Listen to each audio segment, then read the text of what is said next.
भक्तिवल्लभा तीर्थ गोस्वामिने नमः। यतीन्द्रिय नमस्तुभ्यं गौर कृष्ण प्रियात्मने रूपानुगगति ज्ञाय गुरुदेवाय ते नमः। गुरुदेवाय ते नमः। पतित पावन परम करुणामय परमाराध्यतम श्री गुरुदेव नित्य लीला प्रविष्टो विष्णुपाद परमहंस परिव्राजकाचार्य अष्टोत्तर शतश्री श्रीमद श्रील भक्ति वल्लभ तीर्थ गोस्वामी महाराज जी के श्रीपाद पद्म में असंख्य कोट साष्टांग दंडवत प्रणाम करते हुए उनकी अहेतु की कृपा प्रार्थना करता। परमाराध्य शिला गुरुपाद पद्म की महती कृपा से हम लोगों का ये सौभाग्य प्राप्त हुआ है कि हम इस सुंदर से मध्याह्न काल में शीतल हवाओं के आनंद लेते हुए हरिचर्चा को करने के लिए एकत्रित हुए। ठंडी ठंडी हवा है, बहुत अच्छा स्थान है। कितना अच्छा हवा आता है, नहीं?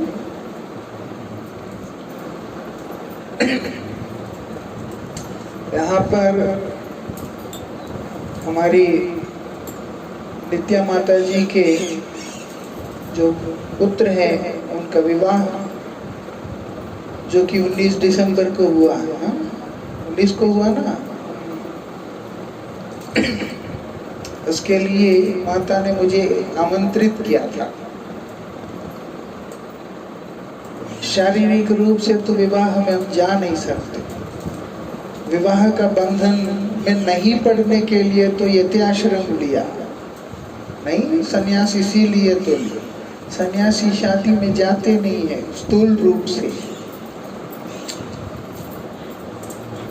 लेकिन मैंने उनसे कहा था, मैं बोला जब ठाकुर जी के आगे निमंत्रण रख दोगे इस चीज को हमेशा समझ लेना। ठाकुर जी को निमंत्रण किया तो ठाकुर जी कैसे जाएंगे? ठाकुर जी अपने भक्तों के माध्यम से जाते हैं।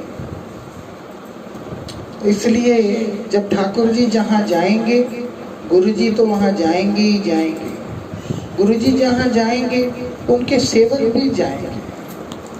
मैंने इसे संदेश भी भेजा था, आपको स्मरण है? 19 तारीख को मैंने उनको संदेश भेजा था शुभकामना और आशीर्वाद के साथ में।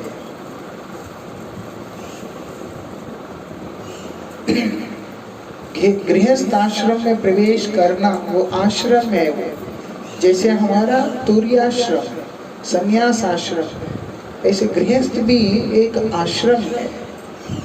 ऐसा नहीं है कि गृहस्थ है तो वो बेकार का काम है या कुछ है, संसार में फंस गया, ऐसा कुछ नहीं। जब ये आश्रम होगा तो वो गृहस्थ जीवन जो है बड़ा सुखद और सुंदर होगा।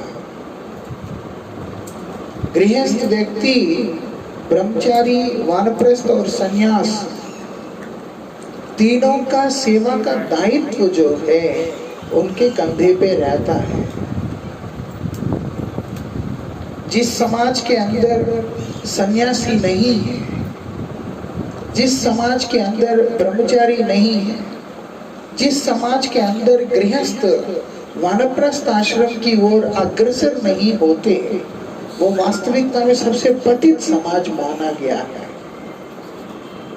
जहां पर इस संसार के अंदर ही आसक्ति, दबा के रखना वो ठीक नहीं माना शास्त्रों में। इसलिए बोलते गृहस्थ आश्रम अगर नहीं है तो ब्रह्मचारी नहीं आ सकते। आज हमारे माता पिता ने गृहस्थ आश्रम में प्रवेश किया, इसीलिए उनका कृपा से मुझे ये शरीर प्राप्त हुआ। विषयी के लिए वो एक शारीरिक सुख का कारण हो सकता है, लेकिन सनातन धर्म के हिसाब से गृहस्थ आश्रम एक महत्वपूर्ण आश्रम है, जिसके माध्यम से ब्रह्मचारियों का जन्म होता है।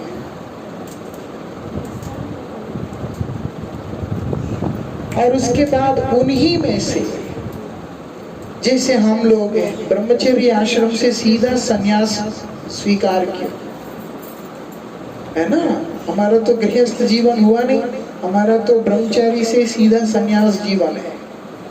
जो लोग ब्रह्मचारी से सीधा संन्यास आश्रम में प्रवेश करते हैं वो परम सौभाग्यशाली होते हैं। ब्रह्मादि देवता भी इतने प्रसन्न होते हैं उनके ऊपर।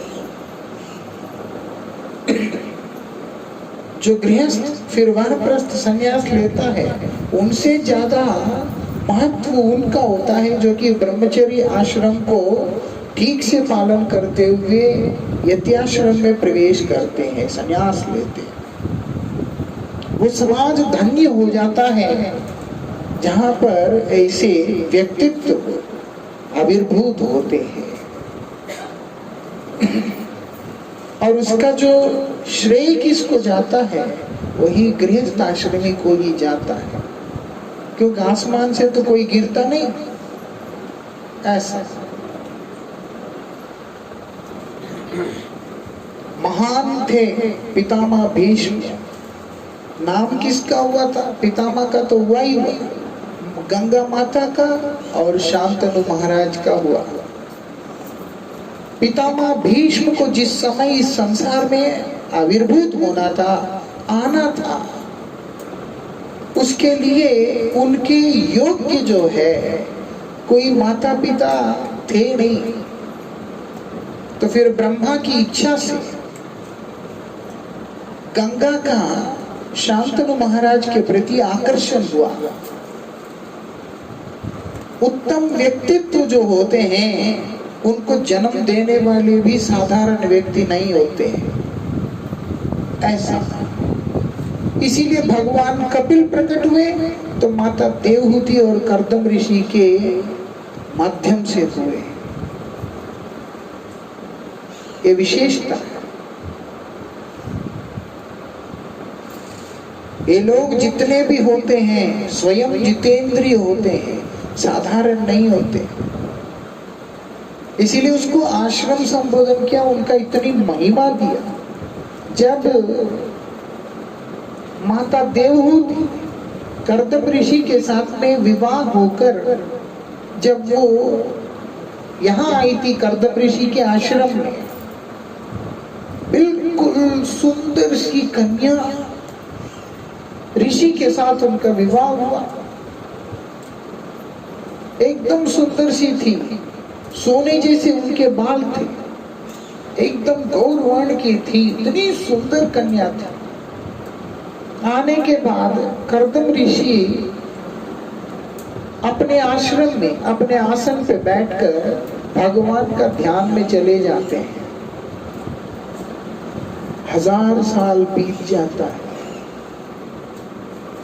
एक दिन दो दिन नहीं। शादी करके एक कन्या ससुराल में आती है, क्या करना है, कहाँ रहना है, कुछ भी उसको पता नहीं होता। और यहाँ पर उनके पति जो है तप में बैठ जाते हैं। भगवान कर्दम ऋषि के हृदय में प्रकट होते हैं। अभी आंख खोल के देखते हैं, बूढ़ी औरत बैठी हुई है वहां। हाँ, बुढ़ी हो गई, लेकिन देख रहे हैं कि दुल्हन की तरह सज के बैठी हुई है। एक बूढ़ी औरत दुल्हन जैसी सजी हुई है, शरीर मलिन हो गया है, वो उससे पूछते हैं आपका परिचय। वो हाथ जोड़ के कहती है कि मैं तो आपका दासी हूं। इतना त्याग, इतना वैराग्य। तब वो भगवान उनके हृदय में जो प्रकट हुए हैं तपस्या के प्रभाव से, वो उन्होंने माता के हृदय में संचारित किया। तब भगवान कपिल प्रकट हुए हैं। जो भी हुआ उनका मिलन का वो सब हमें जरूरत नहीं है, समझने की बात। वो जितेंद्रिय पुरुष थे। माता देवहूति साधारण स्त्री नहीं थी, इसीलिए जिस समय माता देवहूति भगवान कपिल के आगे निवेदन करती कि मैं तो काम में धंस चुकी हूं, आप कृपा करके मुझे इसमें से उबारो, मैं तो संसार रूपी दलदल में धंस चुकी हूं, आप कृपा करके इसमें से मुझे उबारो। तो भगवान माता देवहूति को देख के मुस्कुराते हैं, क्योंकि भगवान जानते हैं वो धसी हुई नहीं है, वो संसार में फंसी हुई नहीं है, वो पूर्व में ही मुक्त है। इसीलिए भगवान ने उनका उदर को चयन करते हुए इस जगत में अवतरण लीला किया। इसलिए गृहस्थ आश्रम एक महत्वपूर्ण आश्रम है। आपका भाग्य से उसमें आप लोगों ने प्रवेश किया। हमारे पूर्व आचार्य बड़े सुंदर तरीका से ग्रंथ रचना करके उसमें बतलाया। गृहस्थ आश्रम में प्रवेश किया हुआ व्यक्ति को कैसे रहना चाहिए। आजकल शादी होता है, फिर घूमने जाते हैं, पता नहीं क्या करते हैं, भगवान जाने। सब उनको लगता है कि ये सब उसी से जो है नजदीकी बढ़ता है। लोगों की ऐसी ऐसी दृष्टि। लेकिन हमारे आचार्य कहते हैं विवाह के बाद सबसे पहले स्वामी स्त्री दोनों को ध्यानस्थ होकर भगवत चिंतन करना चाहिए। ऐसी हिम्मत होता है? क्योंकि काम के दास होते हैं, कहाँ होगा हिम्मत। लेकिन नियम यह है,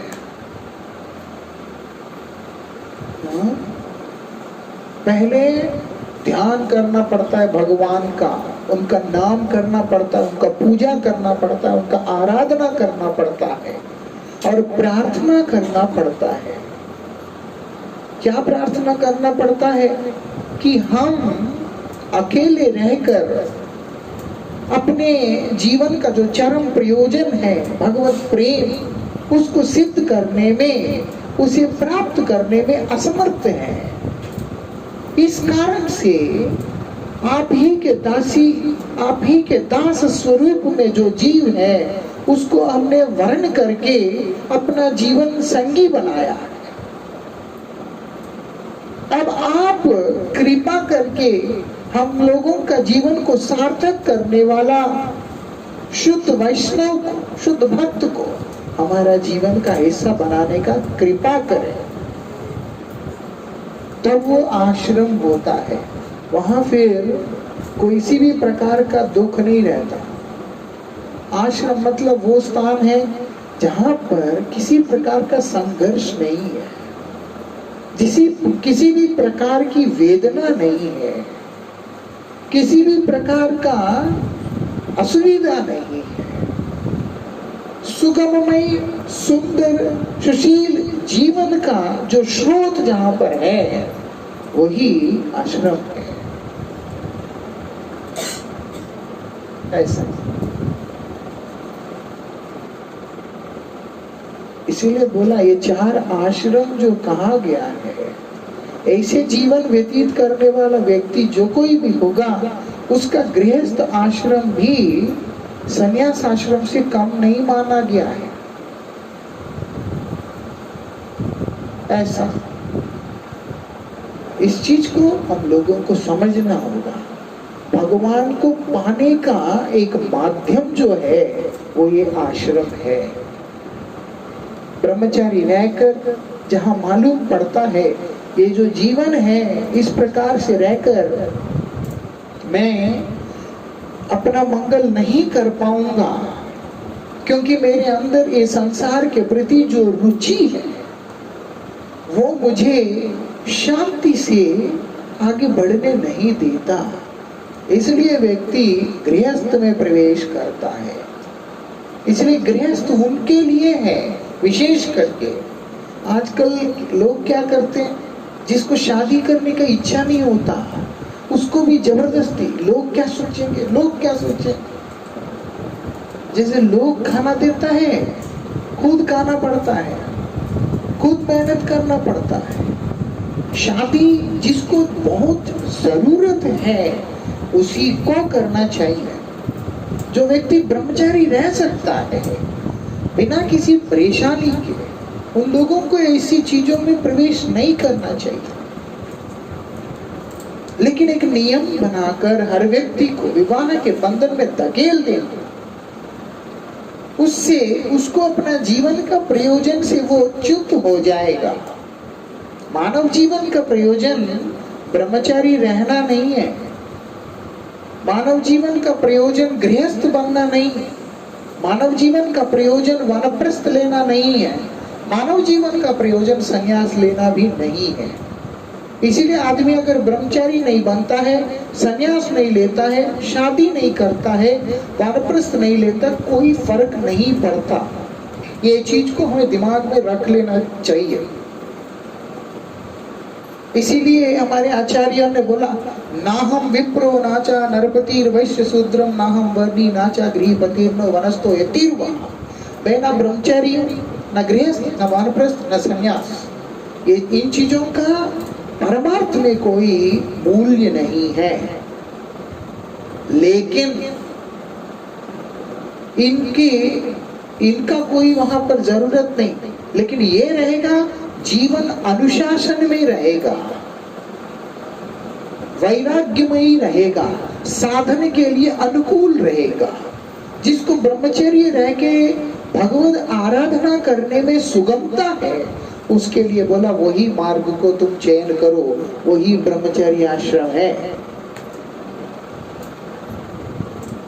जिसको ब्रह्मचारी रह के नहीं जीवन निर्वाह होता उनको बोला कृष्णदास अथवा कृष्णदासी को अपने जीवन का भागस्वामी बनाकर उनके साथ में जीवन व्यतीत करते हुए, वो भी संयमित, क्या करना है, भगवान की आराधना करो।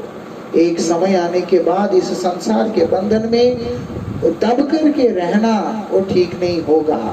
इसीलिए जब तुम्हारा संतान अपने जीवन को स्वयं निर्वाह करने के लिए उपयुक्त हो जाएंगे तो बोलते हैं वानप्रस्थ आश्रम स्वीकार करो। वानप्रस्थ लेकर विरक्त होते हुए, क्योंकि जब गृहस्थ जीवन व्यतीत करते हैं तो चाहो या ना चाहो स्त्री पुत्र परिवार इत्यादि में व्यक्ति का आसक्ति थोड़ा थोड़ा करके हो ही जाता है। अब जब आसक्ति का बंधन जब हम लोगों ने बांध के रखा तो वो हमारे परमार्थ साधन में एक बहुत बड़ा अवरोध बन के खड़ा होता है ना। समझ में आता है? आपको समझ में आता है बच्चे? हाँ, मेरा कहने का मतलब शादी की इम्पोर्टेंस नहीं, मेरा कहने का मतलब है कि भगवान को केंद्र रख के अपने जीवन को चलाना है ना। ये बात उसके लिए जो अनुकूल है, जो फेवरेबल लगेगा, एक वाइज पर्सन उसी को चयन करेगा। वही उसके अंतर्गत अगर शादी आता है तो उसको चयन करने में कोई असुविधा नहीं होना चाहिए। उल्टा गृहस्थ आश्रम बहुत महत्वपूर्ण आश्रम, उनके पास सेवा करने का सुयोग बहुत है। सेवा करेगा लाभ पाएगा, ऐसा। तो इसलिए जो व्यक्ति गृहस्थ जीवन व्यतीत करने के बाद एक समय आने के बाद जब बच्चे बड़े होते हैं, अपना नौकरी कर सकते हैं, अपना काम कर सकते हैं, अपना कमा सकते हैं, तो व्यक्ति को क्या करना होगा? वानप्रस्थ आश्रम लेना होगा। वानप्रस्थ आश्रम आजकल कहाँ जाके लेंगे? बुढ़ापे में कहाँ जाएंगे? बोलते हैं वानप्रस्थ आश्रम के लिए बोलते हैं वनम तु सात्विको वासो। सात्विक जीवन को जो व्यक्ति ने स्वीकार किया वही एक प्रकार से वनवासी जीवन है, वानप्रस्थ जीवन है। इसलिए घर से कहीं भागने की जरूरत नहीं है, घर में रहना है, लेकिन सात्विक जीवन मतलब तुम्हारा जब समय था, तुमने जो बोलना जरूरी समझा, जो शिक्षा देना जरूरी समझा, वो चीज तुमने की है। अब बच्चे इतने समझदार हो गए कि वो अपने जीवन को खुद चला सकते हैं। तुम उनके पीछे अपने समय को नष्ट ना करते हुए अपना पारमार्थिक उन्नति के लिए साधन में लग जाओ दृढ़ता के साथ। वही वानप्रस्थ जीवन है। 70 साल आने के बाद भी रो रहा है। क्यों रो रहे हैं भैया? क्या हुआ? क्या है? क्या करें, बच्चे सेटल नहीं हुए हैं। तुम्हारे 70 साल तक जब सेटल नहीं हुआ, आज तुम्हारे रोने से कहाँ सेटल होगा? लेकिन रोते रोते एक दिन तुम्हारा लाइफ सेटल जरूर हो जाएगा, नहीं? एक बात है, गृहस्थ आश्रम वो एक ऐसा स्थान है, समाज को निर्माण करने के लिए आवश्यक आश्रम है। लेकिन वानप्रस्थ आश्रम ये सब चीजों के लिए नहीं है। शिक्षा देना, जो भी करना, वो सब गृहस्थ आश्रम के अंदर होता है। फिर उसके बाद सही समय आने पे वानप्रस्थ आश्रम स्वीकार करके सात्विक जीवन व्यतीत करते हुए अपना परमार्थ साधन करना पड़ता है। वही चलते चलते एक समय आने के बाद साधक को संन्यास आश्रम में प्रवेश करना पड़ता है। संन्यास आश्रम क्या है? श्री चैतन्य महाप्रभु ने संन्यास को लेकर के अपना जो मत प्रकट किया, विचार, वो क्या है? वो बोलते प्रभु कहे सत्य यही भिक्षुक वचन, मुकुंद सेवन व्रत करिल निर्धार। संन्यास आश्रम का मतलब क्या है? मुकुंद सेवन व्रत। मुह मुक्ति कुत्सितम करोति प्रेमानंद साइव ददाति इति मुकुंद। ये बात, मुक्ति को जो है 4 प्रकार के जो मुक्ति और 5वां जो मुक्ति, सायुज जो मुक्ति, ये सारे मुक्ति को जहां पर तिरस्कृत करते हुए, नगण्य मानते हुए जो साधक आश्रय लेता है, उनके हृदय के अंदर विशुद्ध भगवत प्रेम से सराबोर कर देने वाला जो तत्व है, ऐसे प्रेम, दिव्य प्रेम को हृदय में जागृत करके उससे आनंद को प्रदान करने वाले जो स्वामी हैं, वही मुकुंद है। उनकी जो सेवा का दृढ़ संकल्प को ही संन्यास कहा गया है। बंधन में रहने से व्यक्ति सेवा नहीं कर पाता है, बंधन से मुक्ति की ओर आगे बढ़ना होता है। वो बंधन से मुक्ति का जो मार्ग खुलता है, वो दैव की इच्छा से गृहस्थ आश्रम से खुलता है। ये बात, इसलिए इसकी बड़ी अद्भुत महिमा है ना? आप लोगों का भाग्य से आप लोग उसमें प्रवेश किया। अभी करना क्या है? हरि भजन करना है। ये दुनिया भोगने के लिए नहीं है, सेवा करने के लिए है। इसीलिए श्रील भक्ति विनोद ठाकुर बोलते हैं, कृष्णेर संसार करो, कृष्ण का संसार करो। संसार करना गलत नहीं है, लेकिन कृष्ण का हो। हम लोग कृष्ण के दास हैं, कृष्ण के दासी हैं, और कृष्ण का संसार हमारा संसार है। ये भाव से जब हम लोग संसार में प्रवेश करते हैं तो हमारा परम मंगल होता है। और अगर भगवान को छोड़कर केवल मात्र इस संसार को भोगने की इच्छा से जो कोई भी व्यक्ति इस संसार में घुसता है, वो बोलते हैं वो किसी अनाचार से कम नहीं होता। और अनाचार का जो परिणाम है वो केवल दुख ही हो सकता है, ऐसा। इसलिए हम लोगों को इस चीज से सावधान होना पड़ेगा, नाम का आश्रय लेना होगा, है ना।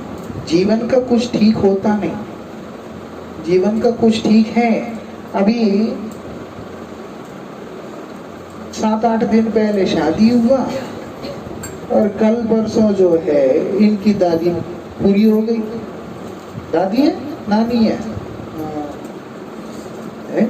एक तरफ से खुशखबरी आता है तो दूसरी तरफ से दुखद समाचार आता है, पीछे पीछे आता है। अभी जाएगी इधर से, आप लोग भी जा रहे हैं, अब अकेली जा रही है। खैर क्रियाक्रम वगैरह तो हो गया, लेकिन समझने की बात है वो खुशी भी जब तक स्थायी नहीं हो पाता, इससे पूर्व ही कोई ना कोई दुख का संवाद सामने आ जाता है। ये जीवन उतना ही है, कब हमें सुख मिले कब हमें दुख मिले क्या मिले कुछ ठीक होता नहीं। लेकिन शास्त्र क्या बोलते हैं, सुख हो चाहे दुख हो, लाभ हो चाहे हानि हो, कोई भी परिस्थिति हो, जय हो पराजय हो, कुछ भी हो, बोलते गोविंद नाम का आश्रय छोड़ना नहीं, गोविंद नाम का आश्रय छोड़ना नहीं, कृष्ण नाम का आश्रय छोड़ना नहीं। कृष्ण नाम का आश्रय मतलब उनका सेवा संकल्प, ये बात है। सेवा संकल्प नहीं छोड़ना कि मेरा जीवन का एक उद्देश्य है, वो है मेरे प्रभु की सेवा, मेरे गोविंद की सेवा। उनको जो संतुष्टि हो वही कार्य मैं करूंगा, उनको जिसमें संतुष्टि ना हो ऐसी चीजों के पीछे मैं जाऊंगा ही नहीं। क्योंकि मुझे किसको खुश करना है, भगवान को खुश करना है। अब देखो शादी जो है कोई नई चीज है, हाँ महाराज जी नया तो है, एक अलग आनंद है। ना जन्म नया है, ना विवाह नया है, ना मृत्यु नया है, कुछ भी नया नहीं है। कोई भी चीज नया नहीं है, सिर्फ इतना फर्क जरूर है, हम लोगों को नया फील होता है। क्यों? गीता जी में भगवान ने बोल तो दिया पहले ही कि तुम भूल गया, तुम भूल गया इसलिए तुम्हें नहीं मालूम। पिछले जन्म में भी शादी हुआ, बच्चे हुए, सब कुछ हुआ, मृत्यु हुआ, सब हुआ। भगवान गीता में बोलते हैं जातस्य ध्रुव मृत्यु ध्रुवम जन्म मृतस्य च। तुम पैदा हुआ है तो निश्चित रूप से मृत्यु हुआ। ये जीवन से मरण के मध्य में जितने भी संस्कार है, चूड़ाकरण, नामकरण, अन्नप्राशन और उपनयन, उसके बाद विवाह इत्यादि सारे संस्कार जो है सब कुछ तो होते ही आए, आज से नहीं, अनादिकाल से। विशेषता क्या है? विशेषता भगवान का नाम का विशेषता है। ये जन्म में ये अवसर हमें प्राप्त हुआ है जहां पर हम लोग भगवान का नाम का आश्रय लेकर अपने जीवन को धन्य कर सकते हैं, सार्थक कर सकते हैं। बोलते हैं खेत है, कैसे बीज डालोगे ऐसा ही वहां से पौधा आएगा, फल आएगा, है ना। हम अभी हमारे हृदय में जो बीज को धारण करेंगे, हमारे जीवन से वही हमारे आगे आएगा। ये चीज हर व्यक्ति को समझना चाहिए। हम लोग केवल वासना अथवा इस संसार का भोग को लेकर के अगर हम अपने जीवन को आरंभ करते हैं तो उसी के अनुरूप संतति हमारे सामने आएगी जो हमें हमारे परमार्थ की ओर ले जाने की जगह पतन की ओर लेकर के जाएगा। शास्त्र बोलते हैं इसीलिए क्योंकि तुम गृहस्थ हो, तुम्हारा दायित्व ज्यादा है, क्योंकि तुम्हें निमित्त बनाकर जो जीव इस संसार में आएगा उसकी परमार्थ की जागृति का दायित्व भी तुम्हारा ही है। इसीलिए पहले का नियम होता था कि जैसे ही विवाह होता है वो लोगों को भगवान का नाम करने के लिए बोला जाता है, भगवान से प्रार्थना करने के लिए बोला जाता है। वो लोग तपस्या करते थे ऐसा। ये जितने भी हैं जो हरिमेधा बोल के जो थे पहले पूर्व में, वो लोगों ने तपस्या किया था भगवान के, तब भगवान हरि पैदा हुए। उनका नाम आता है ना उसमें, गजेंद्र मोक्ष के आरंभ में आता है। दशरथ महाराज और माता कौशल्या तपस्या किया था, वसुदेव महाराज देवकी लोगों ने तपस्या किया था, नंद महाराज और यशोदा मैया ने भी पूर्व में सब तपस्या की। कोई ऐसा नहीं है। माता अदिति कदम ऋषि तपस्या अदिति कश्यप ऋषि, माता अदिति और कश्यप ऋषि ने तपस्या की, माता देवहूति कर्दम ऋषि ने तपस्या की। जितने भी हैं वो लोगों ने सबने तप करके ही भगवान को अपने जीवन में पाया है। कैसे पाया? पुत्र रूप में। माता अदिति ने तप किया, वामन रूप में आए हैं। सबने पूर्व में तप किया, किसी न किसी रूप में दिखाया। मतलब प्रार्थना करना पड़ता है, परिकर होने के बाद भी ऐसी लीला करके दिखाया कि तुम्हें प्रार्थना करना पड़ता है कि हे गोविंद, आप हमारे हृदय में, हमारे जीवन में पधारे। ये धर्म है एक गृहस्थ का, एक कर्तव्य है। तब उसका जीवन सुखमय होगा, आनंदमय होगा और सार्थक भी होगा, है ना।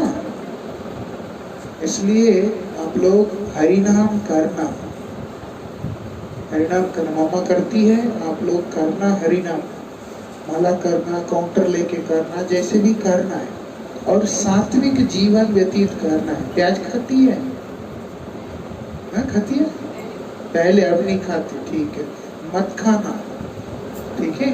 वो क्योंकि वो आहार जो है तामसिक आहार है, अपने लिए ना सही, अपने भविष्य को सोचते हुए इन चीजों को कंट्रोल करना अच्छा है ना। इसलिए वो खाने से वो तामसिक भाव मन में आता है। जब तामसिक भाव आता है तो भगवान का सेवा करना, उनका नाम करने में रुचि नहीं होता। जब ये नहीं हुआ तो भोग में मन जाएगा। जब मन भोग में जाएगा तो जिस समय संतान ने जन्म ग्रहण करना होता है वो फिर भोगमयी और तमोमयी विचारों के साथ में जन्म लेगा। एक संस्कारवान संतान हो जो खुद भजन करे और माता पिता का मंगल करे, इसके लिए हम लोग को साधन करना पड़ता है। मतलब माता पिता को तब करना पड़ता है। उसका मुख्य रूप से जो काम है वो है हरिनाम। हरिनाम रोज कीजिएगा, है ना। रोज हरिनाम करना, एकादशी व्रत रखना, उनसे पूछ लेना, वो बता देंगे। चाय कॉफी इत्यादि कुछ लेना नहीं। वो कुसुम सरोवर माता जी हैं, नित्या माता जी, लोग आपको बता देंगे। आप वो सब समझ के उसको करते रहना। यहाँ तो नजदीक में कहाँ पाठ होता है, इधर कहाँ होता है नजदीक में, एक खारगर, ये पास में कथा होता है, उसमें जरूर जाना, हरि कथा सुनना, ये इसको अवॉइड करना। कष्ट है क्योंकि एक अलग तरह का जीवन है, लेकिन उससे क्या है, आपके विचार पवित्र रहेंगे, शुद्ध रहेगा, परिवेश अच्छा रहेगा, और धीरे धीरे धीरे आपके अंदर वो जो भक्ति भाव है वो आपको शांत करके आपको भगवान की तरफ लेकर के जाएगा। कोई आएगा हमारा उद्धार करेगा, ये ठीक नहीं होता। हमने अपना मंगल खुद ही करना है। जैसे खुद अपने पेट पालना होता है, अपना उद्धार खुद ही करना पड़ता है। वो कैसे होता है? साधन करने से होता है। जब हम साधना करते हैं तो कृपा हमारे ऊपर होगा, उस कृपा से हमारा उद्धार होगा, है ना। कृपा कौन करते हैं? भगवान करते हैं। कृपा कौन करते हैं? भक्त करते हैं। भक्त भगवान का कृपा हम लोगों को मिलेगा, लेकिन उस कृपा को आकर्षण करने का साधन हमें ही करना होगा। इसलिए आप हरिनाम करना, इन चीजों को थोड़ा अवॉइड करना अच्छा रहेगा। चाय कॉफी वगैरह लेना नहीं। जो आपका संतान होगा आपका जन्म सार्थक करने वाला होगा, आपका जीवन धन्य करने वाला होगा। ट्राई करके देखना, है ना। नहीं हुआ तो फिर मुझे पूछ ले कि आपने तो ऐसा कहा था। हाँ, एकादशी शुरू किया ना, एकादशी करती रहना, हरिनाम जरूर करते रहना। नाम से ही मंगल है। भगवान का नाम जो है वो सिर्फ नाम ही नहीं है ना। भगवान का जो नाम है वो व्यक्ति है। तो जब हम नाम को स्मरण करते हैं वो व्यक्ति हमारे जीवन में आते हैं, और भगवान जिसके जीवन में आते हैं, नाम जिसके जीवन में आता है, उसके जितने भी अमंगल है वो सब स्वाभाविक रूप से सहजता से ही ध्वंस हो जाते हैं। हमें कुछ संघर्ष करना नहीं पड़ता, हमें कष्ट करना नहीं पड़ेगा, अपने आप ही सब निकल जाएगा और जीवन सुंदर हो जाएगा। इसलिए हरिनाम करना। और क्योंकि जीवन का कुछ पता नहीं होता कि कब क्या हो जाए किसके साथ। अब जैसे उनकी दादी चली गई, ऐसे ही होता है ये जीवन का। भगवान करे आप लोगों का आयु सब लंबा हो और आप लोग अच्छे से भजन करें, सुख से रहें, यही भगवान से, गुरु जी से प्रार्थना है। लेकिन संभल के रहना, हरिनाम करना, सब कुछ अच्छा होगा। ठीक है। आदेश।